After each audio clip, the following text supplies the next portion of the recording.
Bom dia. Sejam bem-vindos ao segundo dia da Jornada Internacional de Direito de Gramado. A primeira palestra do dia tem como tema Perspectivas da Arbitragem, o Brasil no contexto mundial.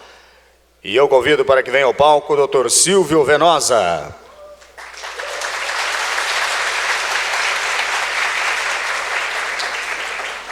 Dr. Silvio, formado pela Faculdade de Direito da Universidade de São Paulo em 1969, cursou o curso de Direito do Consumidor na Comunidade Europeia, Universidade de Louvain-la-Neuve, Bélgica, em 1993. Foi juiz em São Paulo por 25 anos, passando a integrar o corpo de profissionais da Demarest Almeida Advogados, na capital do estado, onde foi sócio e atualmente é consultor.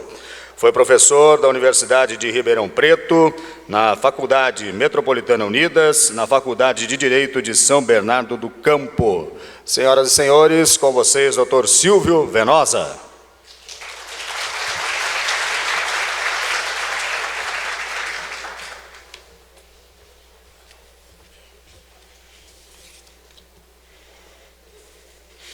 Muito bom dia a todos. Um bom dia que a gente espera que seja caloroso nesta manhã tão fria aqui em Gramado. É sempre um renovado prazer estar aqui de volta. Eu tenho vindo a este evento vários anos seguidos e a cada ano renovam-se as minhas expectativas e a minha satisfação de estar aqui. Eu escolhi para a temática de hoje algo que nos grandes centros do Brasil está tendo uma difusão muito grande. A arbitragem começou timidamente no Brasil depois da promulgação da lei arbitral, que é de 96.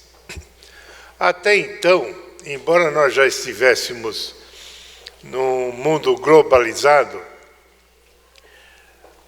o fato de nós termos uma arbitragem regulada pelo Código Civil e o Código de Processo Civil, e o Código Civil exigindo uma homologação judicial da sentença arbitral, nos alijava do mercado internacional.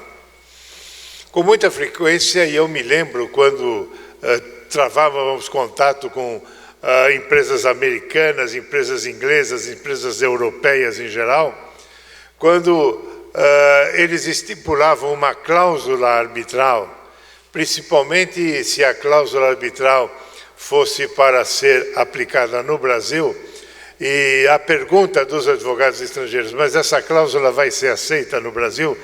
Nós ficávamos absolutamente reticentes. Felizmente esse tempo passou. A lei de 96 nos incluiu no contexto internacional, e essa lei já sofreu algumas modificações, alguns aperfeiçoamentos, principalmente permitindo de forma mais específica que entidades públicas pudessem se valer da arbitragem. Porque o tema arbitragem, o instituto da arbitragem é muito antigo. Na Grécia ele já era utilizado pelas pessoas mais idosas das aldeias, que eram os magistrados, os julgadores de questões de vizinhança, de questões de família. Em Roma havia um sistema, quando Roma já ficou mais sofisticada nas estruturas jurídicas, havia um sistema em que as partes podiam se valer da arbitragem e, se não chegassem ao acordo, iriam para o magistrado. Eram duas fases. A fase em iudex, o juiz era privado, e depois com os pretores, se não se chegasse a um acordo. Na Idade Média, o fato de as instituições jurídicas estarem tão confusas, e por influência da Igreja, a arbitragem sempre teve uma preponderância sobre julgamentos de tribunais que não eram bem acatados. Nós vivíamos uma época de tumulto, de feudal, não é? E quando a codificação, principalmente a codificação francesa, foi promulgada no início do século XIX, já na metade do século XIX instituiu-se uma corte arbitral em Paris, que até hoje ela persiste, é a mesma, com um nome diferente, é a CCI, não é? A Corte de Comércio Internacional, Chambre de Comércio Internacional, que até hoje é continuação dessa primeira arbitragem que era utilizada pelos comerciantes da época, que preferiam que os seus problemas fossem julgados por árbitros e não pelo Poder Judiciário. E nós tivemos um atraso muito grande, porque só com a lei de 96 é que efetivamente nós inserimos o nosso país no mundo arbitral. Devo já advertir de plano que as várias cortes arbitrais que temos no país, aqui no Rio Grande do Sul,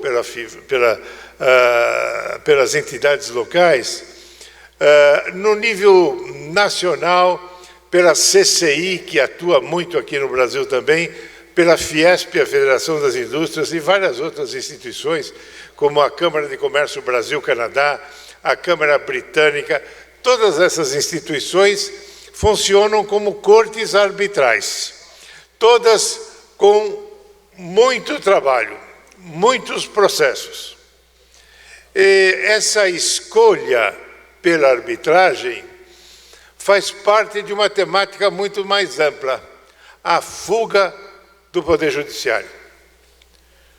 Bom, vocês veem televisão e leem jornais, sabem que um processo judicial leva muitos anos. Se tiver deputado ou senador envolvido, então esqueçam, que não vão julgar nunca, não é? Mas a fuga do Poder Judiciário se mostra quase uma necessidade às empresas que atuam no Brasil. E principalmente as empresas que vêm de fora e que têm na arbitragem um julgamento normal. Isto é, vale-se de uma arbitragem com magistrados, na verdade, árbitros escolhidos pelas partes, cuja sentença terá a mesma força de uma sentença judicial. Quando foi promulgada essa lei, que é a Lei 9.307 de 96, chegou-se a arguir a inconstitucionalidade da lei. Espíritos incautos, né? Aliás, tudo que causa alguma dúvida vai para o Supremo Tribunal Federal. E ali, vocês sabem, vem televisão, sabe que o negócio fica complicado. Ainda mais nas câmaras de televisão, aí sim, que os ministros querem aparecer mesmo. Ora, a arbitragem é um estratagema essencial, principalmente para a média e grande empresa. E ainda é muito cara para o homem comum. O ideal seria que as associações de classe, as associações de consumo, as associações de prestação de serviços médicos, de consumidores e prestadores de serviço tivessem em suas instituições a possibilidade de que as decisões fossem decididas pela arbitragem e não fossem ao Poder Judiciário. Ainda nós estamos um pouco longe disso, mas essa experiência de mais de 20 anos de arbitragem no Brasil nos demonstrou que os julgamentos arbitrais são mais técnicos e mais justos. E por uma questão muito simples, as empresas cada vez mais sofisticadas, empresas de informática, empresas de alta tecnologia, que precisam levar os julgamentos a um tribunal, teriam que nomear peritos, apresentar peritos, laudos essencialmente técnicos e muito caros e demorados no Poder Judiciário, sofrendo as vicissitudes de uma perícia técnica. E a arbitragem, que é uma escolha das partes, é uma escolha das partes porque a cláusula arbitral que se coloca num contrato, à margem do contrato, as partes escolhem que, se surgir algum problema, irão submeter o dissídio a árbitros e não ao Poder Judiciário. E é claro que, para que isso possa ocorrer, os direitos devem ser disponíveis. Portanto, a cláusula arbitral é um contrato. As partes contratam, sendo maiores e capazes, que não querem que o seu contrato, que o seu negócio vá para o Poder Judiciário.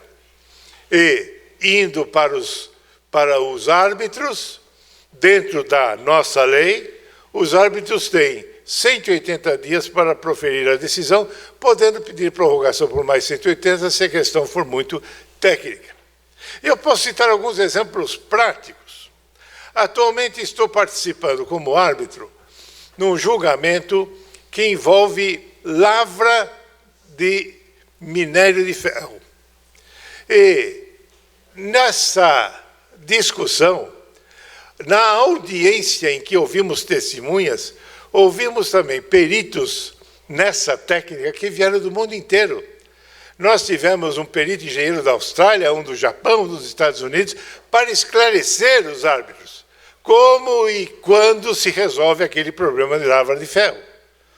Coisa que, se estivesse no judiciário, iria se tornar totalmente inviável.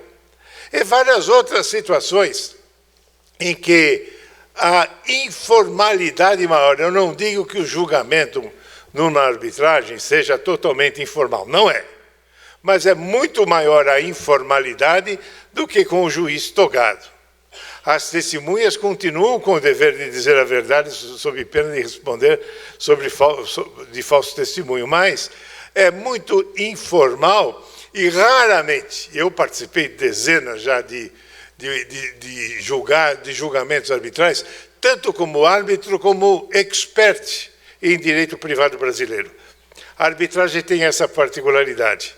Quando nós temos uma questão que envolve direito estrangeiro ou que envolve julgadores, magistrados estrangeiros, árbitros estrangeiros, é comum que se peça o depoimento de experts em direito brasileiro para esclarecer os árbitros, que são da Inglaterra, da França, da Itália, as diferentes nuances do direito brasileiro. Então, não só como árbitro, mas também como perito em direito privado brasileiro, participei de vários depoimentos e posso dizer aos senhores, o ambiente é muito mais tranquilo, muito mais calmo, não que não esquente de vez em quando, não é? Até o Palmeiras brigou aí com o Flamengo, isso aconteceu. O Dudu, com aquele tamanho todo, resolveu bater num cara muito maior. Mas a condução da prova no juízo arbitral é muito mais llana e plana e sem grandes percalços. Dificilmente um árbitro vai indeferir uma pergunta. Mesmo porque, se a pergunta nunca é inconveniente, a resposta que pode ser, não é? Se a resposta for inconveniente, não levará em conta quando for julgar. E os julgamentos ocorrem de uma forma muito mais acessível e com menos litigância. Os litigantes estão numa outra situação e, geralmente, os advogados que se dedicam à arbitragem têm um nível bem diferente daqueles que estão no dia a dia das lides forenses, pela própria natureza das questões que são envolvidas numa arbitragem. Então, dizendo a vocês, as partes escolhem a arbitragem numa cláusula, chamada cláusula arbitral. Mas, se vocês pegarem um contrato de empresas, hoje mesmo de empresas brasileiras, e se for de empresas brasileiras com empresas estrangeiras, existe um capítulo no contrato que fala de solução de litígios. Nunca se começa pela arbitragem. Existem dois passos anteriores da arbitragem, que é uma negociação, onde as partes, se quiserem, já nomeiam um negociador, indicado por elas, para tentar compor as questões. Não conseguindo o negociador chegar a uma solução, que não vai impor regras, vai tentar aplanar a situação que é posta no negócio, há uma fase de conciliação, aí entram os conciliadores em jogo. O conciliador, sim, já faz propostas efetivas para a solução da contenda. E a terceira fase dessa solução de litígios fora do Poder Judiciário é justamente a arbitragem. Então, a cláusula arbitral é especificamente nessa terceira fase. Mas os contratantes vão colocar, quando o contrato é mais elucubrado, mais sofisticado, a fase de negociação, a fase de conciliação, e vão optar, não chegando a um acordo, a fase de arbitragem. Qualquer pessoa maior e capaz pode ser árbitro. No entanto, como as empresas já estão acostumadas a tratar da arbitragem, e os nossos escritórios, inclusive aquele que eu trabalho, tem uma especialidade dentro deles, que é a arbitragem, nós sempre já nos contratos escolhemos uma Câmara Arbitral. Em São Paulo, a Câmara de Comércio Brasil-Canadá é muito escolhida, a Câmara Britânica também, a Fiesp, a Federação das Indústrias também, e várias outras que existem no Brasil. Minas tem algumas, aqui também tem algumas, e o Rio de Janeiro tem algumas, e a GV funciona no Rio de Janeiro, também tem uma Câmara Arbitral. Agora, quando esta cláusula é inserida no contrato, ela se torna obrigatória como uma cláusula contratual.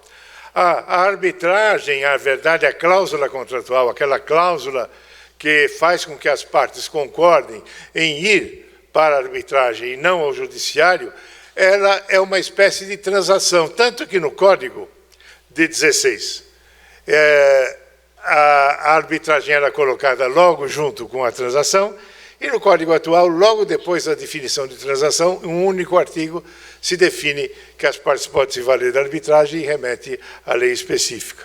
Então, nós estamos diante de uma cláusula contratual. E, na época, quando a lei foi promulgada, discutia-se até se era constitucional, se não se estaria suprimindo uma questão constitucional que todos têm direito ao juiz legal, ao juiz do sistema.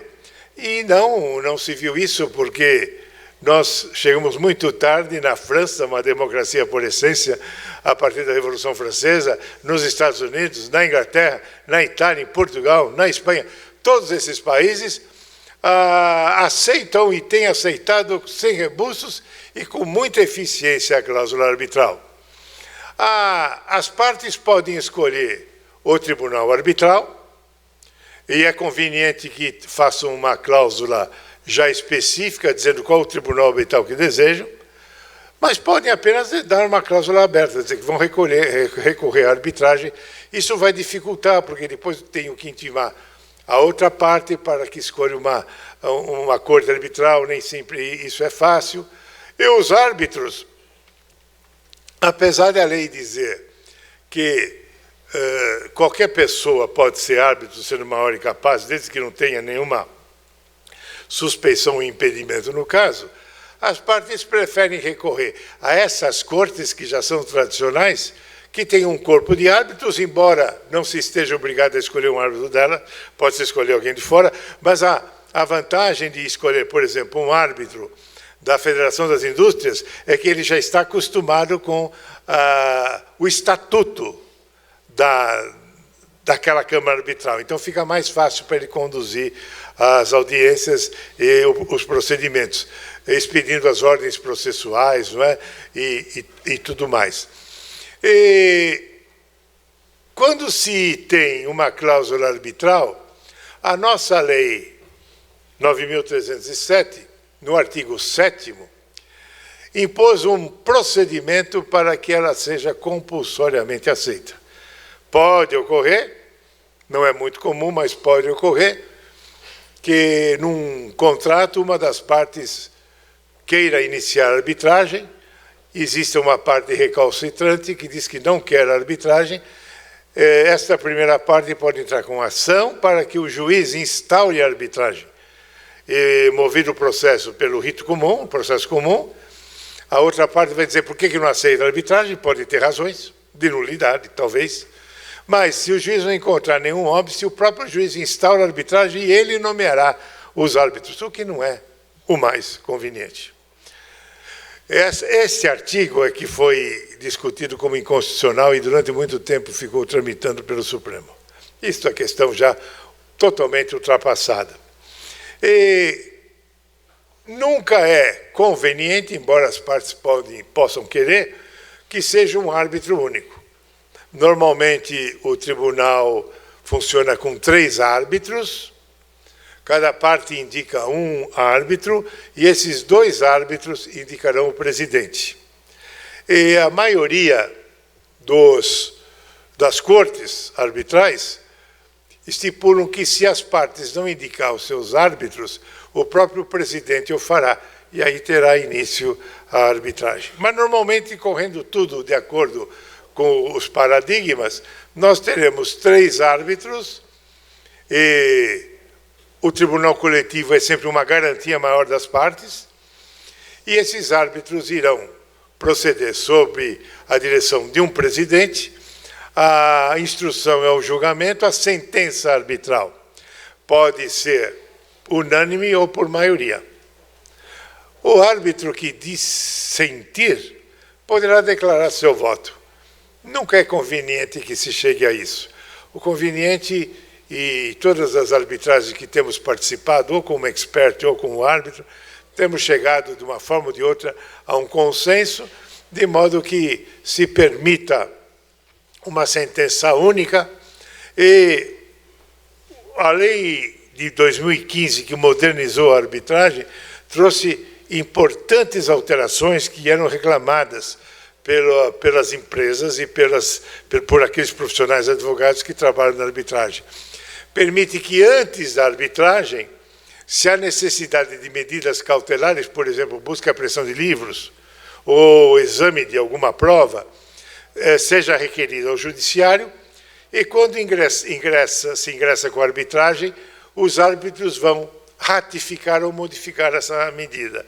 E isso não era possível na lei antes de 2015. E, uma vez instaurada a arbitragem, as medidas cautelares são deferidas pelo tribunal arbitral e, se houver necessidade de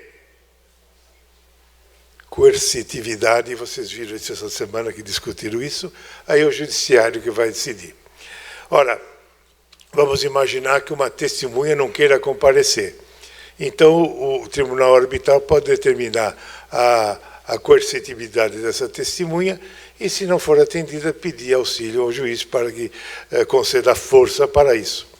Não é o que normalmente ocorre. O que normalmente ocorre é que, como esse processo é muito informal, as partes já estão de acordo em quais as testemunhas que vão trazer e quais as que não vão trazer, e aceita-se também quando a testemunha não reside no local da arbitragem, que se faça por carta, igual uma carta precatória, se chama carta arbitral. Isso foi introduzido também pela lei de 2015, a lei 13.129 de 2015. Então, vamos imaginar que nós estamos com uma arbitragem correndo ali na sede da Fiesp, na Avenida Paulista, em São Paulo, e que a testemunha reside em Nova York e não pode se deslocar. Então, nós vamos pedir uma carta arbitral a um juízo arbitral de Nova York, ali é juízo arbitral que vai fazer isso, não é Poder Judiciário, que ouça a testemunha e nos mande por escrito o depoimento. Ficou muito mais simples, muito mais simplificado. Quando as questões são de alto nível, geralmente as testemunhas são trazidas, e por isso que, não só, mas também, as custas de um processo arbitral são muito caras. Por isso que ainda o processo arbitral está fora do homem comum.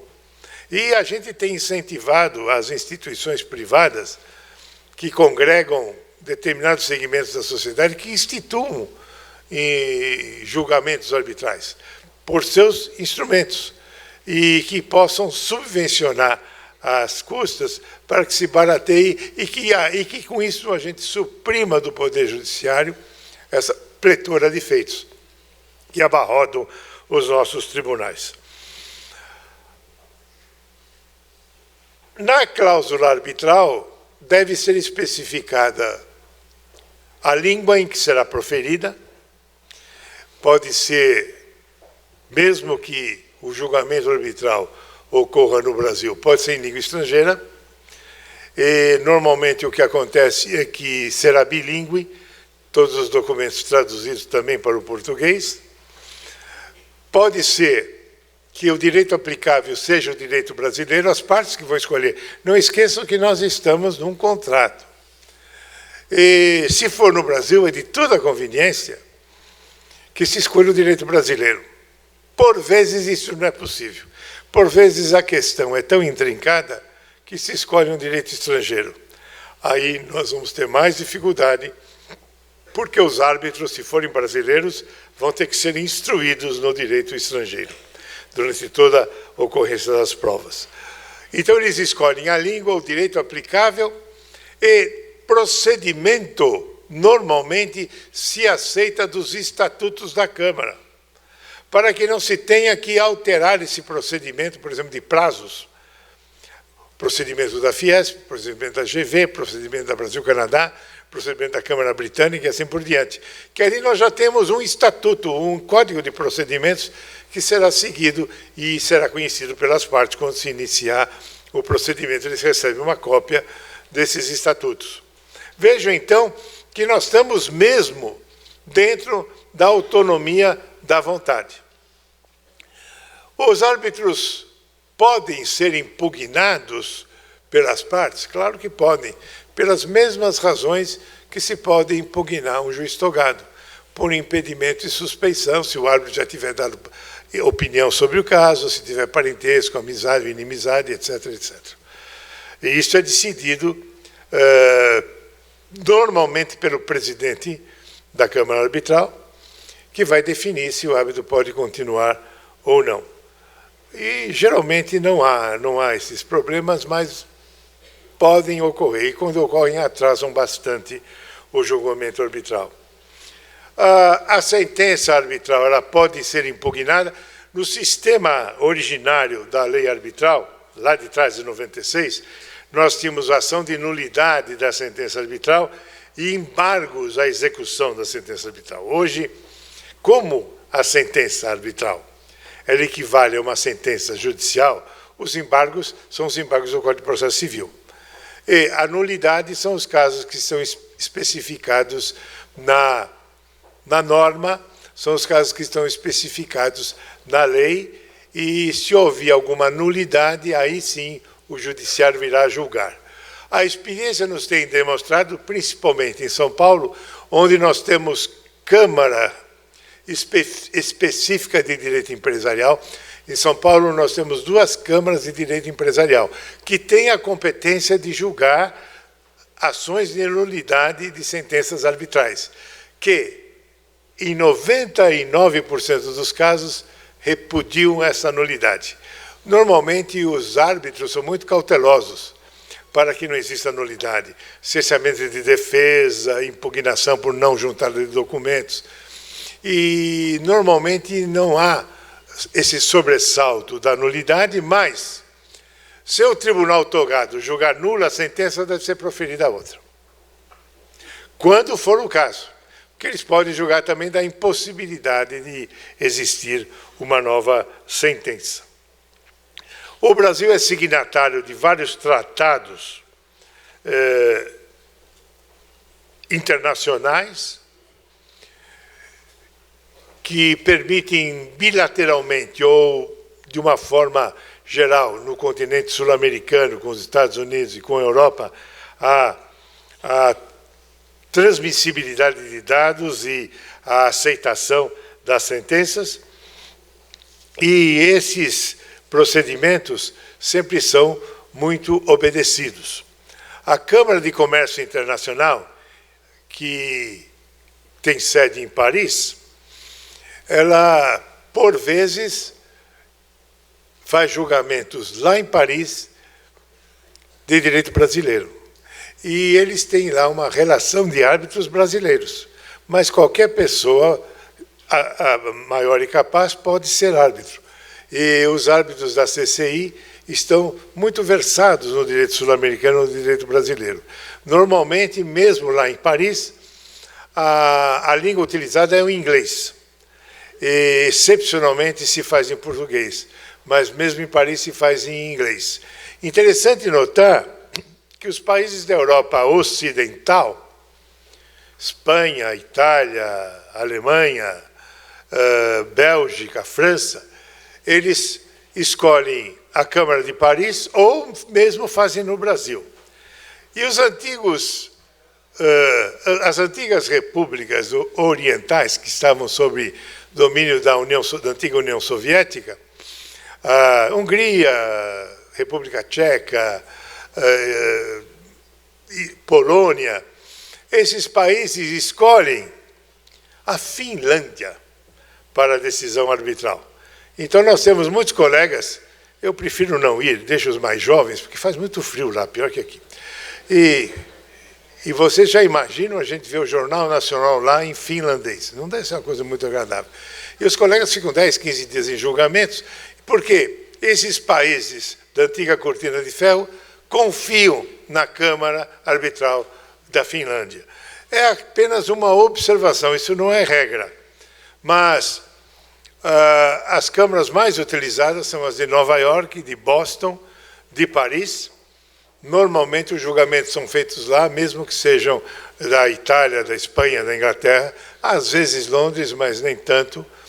E é muito comum que as empresas prefiram que o julgamento seja lá, ainda que o direito seja brasileiro a ser aplicado. Por isso que, por vezes, há necessidade de um perito em direito brasileiro depor para esclarecer os árbitros sobre questões do direito brasileiro. A verdade é que nós estamos hoje integrados no sistema arbitral internacional. A lei de 2015 veio reparar uma aresta importante, permitindo que entidades públicas possam participar da arbitragem, tirando este peso tão grande do judiciário. É claro que deve haver uma lei que permita que a entidade pública participe da arbitragem, mas esta lei supera, inclusive, isso, dizendo que nos contratos de concessão, por exemplo, onde se permite transação, se permite arbitragem, e resolveu o problema. Então, nós temos tido aí muitas empresas públicas participando da arbitragem, muitas empresas públicas internacionais que têm filiais no Brasil participando da arbitragem, e uma das grandes vantagens da arbitragem é o sigilo. Essas questões não vão à imprensa, a não ser que queiram. Essas questões, por vezes, são muito sensíveis para que tenham conhecimento público. Então, o sigilo é absolutamente garantido nas arbitragens, menos a arbitragem do Allianz Parque do Palmeiras, que todo mundo sabe o que acontece. Eu já fui perito lá dentro dessa arbitragem, que é uma bagunça terrível. Um dia eles vão se acertar, quem sabe, no próximo século. Mas, de qualquer forma, o estádio é muito bonito. O de Porto Alegre, aqui o do Grêmio também é, o do Internacional é. Então, vocês não precisam ficar preocupados. Agora, só o do Corinthians, que é muito marginal, mas faz parte, não é? Agora, essa possibilidade das empresas públicas estarem na arbitragem dinamizou o esquema nosso. Hoje nós temos muitas empresas públicas internacionais vindo para o Brasil e muitas empresas públicas brasileiras aqui preferindo a arbitragem. Vocês imaginem, por exemplo, numa plataforma de petróleo da Petrobras, onde existe uma empresa europeia trazendo materiais, onde a gerência é de uma empresa argentina, quando eles não se entendem. Se for isso para o judiciário, não vai resolver nunca. E nós temos agora caso prático, vários, em que essas questões estão sendo encaminhadas pela arbitragem. A arbitragem não é uma panaceia que possa curar qualquer doença, não é. É claro que o Poder Judiciário continuará com a sua margem de decisão, mas, de fato, a média e grande empresa se vale muito da arbitragem, e mesmo quando se instaura um processo judicial, com muita frequência, as partes entendem que devem paralisar o processo, fazer uma cláusula arbitral e ir para a arbitragem. Geralmente, os maus pagadores não querem a arbitragem, porque vão ter que pagar logo. E isto, as nossas câmaras empresariais de São Paulo já perceberam claramente que a renitência, a resistência à arbitragem é a resistência do mau pagador. De fato, nós estamos numa nova era e precisamos, isso eu tenho sempre insistido, fazer com que essa arbitragem vá para os consumidores, vá para os tomadores de serviços médicos, vá para os tomadores de franquias e vá também para os caminhoneiros. Porque aí nós não temos que ouvir ministro falando um monte de asneira, mas tudo bem. Paciência, é o que nós temos hoje. De qualquer forma, se a arbitragem não é uma panaceia para todos os males, é um importante instrumento de decisão. É um importante instrumento social que serve para o progresso do país, do nosso e dos nossos vizinhos e do mundo ocidental. E mesmo os árabes se valem da arbitragem. Até os chineses, que resistiram muito no início, se valem da arbitragem. Difícil a gente lidar com eles, mas eles têm vindo e já participei de vários julgamentos em que os sheiks árabes vêm aqui para resolver, da melhor boa forma possível, algo do investimento de capital deles aqui no Brasil. Aqueles que se interessarem pela temática, e hoje a arbitragem é uma especialidade dentro da advocacia, podem seguir esse campo. O direito permite várias aberturas profissionais. Aliás, é o curso que mais abre possibilidades profissionais, dentro especificamente do direito ou fora do direito. E a arbitragem, hoje, é um setor importante dos grandes escritórios. E já existem escritórios especializados só em arbitragem, como existem nos Estados Unidos e na Inglaterra. Então, é mais algo que vocês podem colocar no pensamento de vocês em se dedicar a esta especialidade. Exige-se conhecimento de língua estrangeira, pelo menos inglês. Quanto mais conhecer espanhol, francês, italiano, alemão, mais aberto vocês estarão para a arbitragem. Mas hoje isto faz parte do nosso mundo globalizado.